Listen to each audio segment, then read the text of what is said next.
Hello, everyone. Welcome. It is Mrs. Wallace.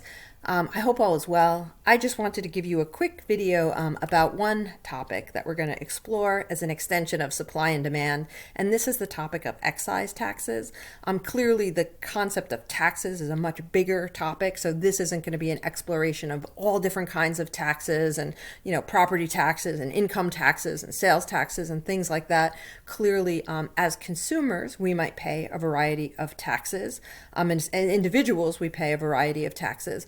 This excise tax, okay, so make note of that word. An excise tax is a particular type of tax that gets imposed on producers, okay, so this is a supply curve thing, and we're talking about a per unit tax. So if I'm a firm that produces boxes of cigarettes, this would be a tax, say, $1 on every single box that I produce. So the more boxes I produce, the more I'm paying of that tax because I'm paying a per unit tax. Sometimes it's referred to as a per unit tax on producers. Sometimes it's called an excise tax, so just be aware of that word, okay? In addition, there is another type of producer tax that sometimes we link to an excise tax. These are very different, however, so it's important to note and distinguish these two types of taxes. A lump sum tax would be a tax where a producer is told to pay a specific dollar amount. So a tax imposed for one time of, say, $5,000, regardless of how much is produced. Okay, that's a different kind of tax.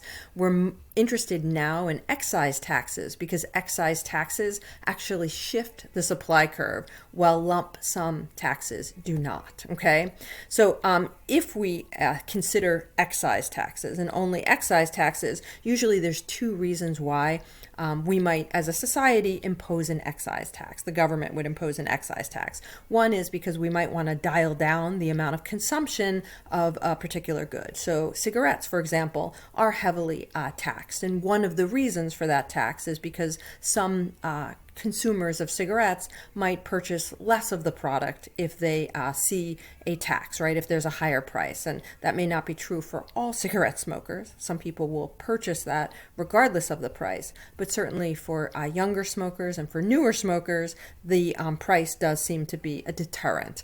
The other reason why we might have an excise tax is because the government might wish to have additional revenue and sometimes certain products. So whether it's cigarettes, alcohol, perhaps there might be a product like in New Jersey. This year we have legalized marijuana. That is, timely because right now the state's in a great deal of economic trouble, and marijuana will become a product that will be heavily taxed, and there'll be a new government revenue stream as a result of that tax. Carbon is another tax that has been proposed in Congress for years now in an effort to try to combat climate change. There's a suggestion that if we make carbon more expensive by taxing it, firms will actually use lower carbon, and lower carbon could mean, less climate change. So lots of different possible examples in the real world of excise taxes.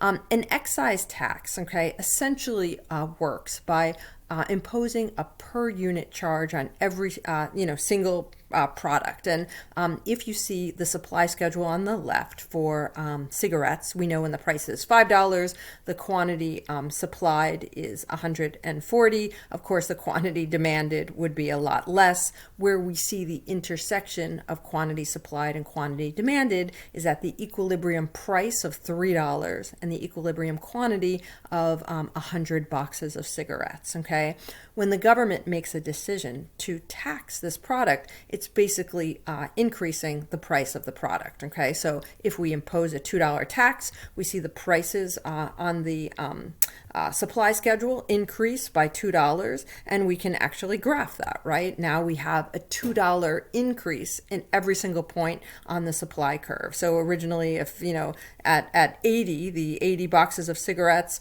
suppliers were willing to do 80 boxes of cigarettes when the price was $2. Now when the price is now at that same quantity, now the price is not $2, it's $4, okay? So The way that we look at the effects of these taxes, okay, there's a few things to note. First of all, where do we find the per unit tax, okay? We look anywhere between the two supply curves, okay, between this $3 point on this first supply curve and now this $5 point. Any kind of, distance between these two supply curves, right, we're getting $2 tax. Okay, so the increase of the supply curve, the shift is $2 greater at every single point. The other thing we can do is look at what happens to consumers and what happens to producers in this situation, and how can we figure out the effects of the tax. Okay, so if we look at as a result of the supply curve shift, we can see that there is a new price. Okay, the new equilibrium price appears to be $4. Okay, however, it's not that simple. In the analysis of excise taxes, we want to look at the price from two perspectives: the consumer and the producer. Okay, so if I was to look at the consumer, okay, I might notice here, okay, right here at $4, this is the consumer price. Okay, we'll call it PC. The consumer used to go to the store and used to pay $3 for a box of cigarettes. Now the consumer goes to the store and they're paying $4 for a box of cigarettes. Okay, does that mean, however, that the producer is getting $4? No. Okay, and again, that's the tax between the two. Okay, sorry, I'm going to go back because I want to be able to showcase this. The producer is not getting $4. Okay, the producer is going to get $2. How do we know that the producer is getting $2? Well, if the consumer is paying $4 and the tax, the per unit tax is $2, the producer has to pay that per unit tax to the government. Okay, so for every $4 that the producer actually receives from the consumer, $2 is going to the government and the producer is keeping $2. Okay, notice that all I'm really doing here is saying, okay, the consumer paid $4 and I'm going downward, downward, downward, downward, downward to the original supply curve and saying, at that quantity where the consumer is paying $4, how much is the producer going to get? Okay, so note this point right here on the supply curve. Okay, I've just kind of tracked all the way down to the original supply curve, and I can see the price for the producer is going to be $2. So in some ways, it appears like the consumer is a little worse off, right? They used to pay $3 for the cigarettes. Now they're paying $4. Is the consumer bearing the entire burden of the tax? No, because the tax is $2 a pack of cigarettes, and the consumer is paying $1 more. Okay, in the situation of the producer is actually getting $2. The producer is a little worse off. They were getting $3 before the tax. I'm interested in how the producer and the consumer are doing before and after the tax. Okay, the producer before the tax was getting $3.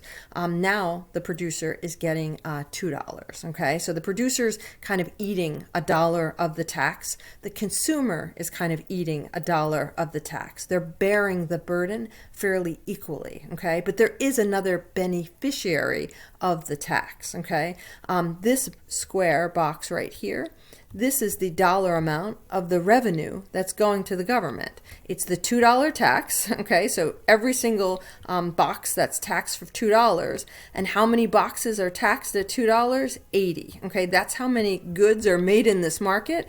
With the quantity supplied and the quantity demanded, the consumer is paying $4 for 80 boxes, but for all those 80 boxes, the producer is handing over $2 per box to the government. The government is getting a total of $160 in revenue, $2 per box times 80 boxes. Okay, so we have in this case government revenue, and we also have producers getting a little less and consumers getting a little less, which we could actually detail by looking at consumer and producer surplus. Okay, this idea of tax revenue, TR, is actually something that we add to total welfare. So, when we looked the other day and we said, how do we maximize total welfare? And we look at consumer surplus and producer surplus, total tax revenue is also kind of considered part of total revenue. Okay, it's like in the thumbs up side of economic efficiency, okay? However, this is a situation where we do have deadweight loss, right? How do we know we have deadweight loss? We have deadweight loss because we're not producing the allocatively efficient quantity, okay, of 100. This new situation that has a new price for consumers and producers creates a situation where we have this triangle here is deadweight loss. We have transactions that are not happening in this market as a result of this tax, okay? So let's look at a couple more examples of this. It is, a little... Let's see if we can kind of move to this next example. Let's kind of imagine in this scenario, right? If we can look at what is the price before the tax, okay? We did say the price before the tax was, and this is the same example, $3. What's the price consumers pay after the tax? The consumers are going to pay $4. What's the price the producers get after the tax? $2. What was the total tax revenue? 80 times 2. We're going to call that 100. And well, before the tax, there was zero tax revenue. After the tax, right, we had $160 of revenue. Okay, so that kind of just gives you a sense of some of those numbers if you want to play with that a little bit. If we were to look at another example, okay, so let's imagine we want to see the consumer surplus before the tax, okay? Before the tax, which is this original supply curve, right? Supply curve before the tax, okay? We would have this entire triangle here. Sorry, my lines are not too straight. But the consumer surplus before the tax is A and B and C and D, right? All of that is part of the original consumer surplus. Likewise, producer surplus before the tax is this big giant triangle right here, okay? H, F, E, and G, okay? So let's note that H, F, E, and G. And remember, producer surplus and consumer surplus, it's not the same thing as profit. This isn't real dollars, but it's a way of measuring how well does a producer or a consumer do? How much benefit are they getting in this market, right? What's the difference for consumers, for example, in what they are willing to pay and what they actually pay, okay? And A, B, C, and D is all consumer surplus, okay? We see a greater demand curve than we actually see the price, okay? After the tax, okay, so if we were to kind of go after the tax, and I want to see if I can get this erased a little bit. After the tax, now we're in a different situation, right? After the tax, now we have the supply curve that is shifted, okay? So this P3 becomes the consumer price, P1 becomes the producer price. To find the producer price, I just kind of travel all the way along here. I look at this point in the supply curve and take it left to the y-axis, and I would note that P1 is the producer price because it's this difference here between P3 and P1 at quantity Q1, that is the actual per unit tax, okay?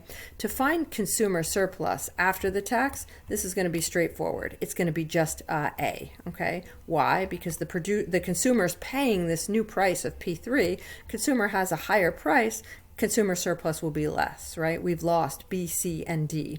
Producer surplus after the tax, likewise, is also going to be affected in this example, okay?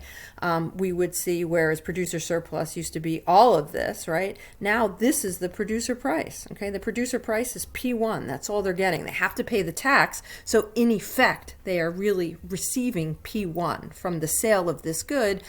G is going to be the producer surplus after the tax, right? A was the consumer surplus after the tax.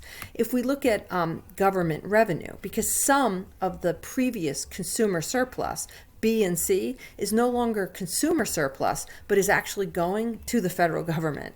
H and F is now going to the federal government. It used to be producer surplus, now it is going to the federal government. Okay, so this square box right here, which I can use the area of a rectangle to calculate, this box right here is the tax revenue. Okay, so this would be B, C, H, and F. Okay, that's our tax revenue, B, C, H and F, okay? And then the deadweight loss. The deadweight loss is what is the lost consumer producer surplus, lost welfare, right? Well, this triangle of D and this triangle of E, there is lost welfare. It used to be part of consumer and producer surplus. It is now not included in consumer surplus, producer surplus, or tax revenue. So D and E is deadweight loss, okay? If we were actually looking at what is the amount of the tax revenue that producers pay,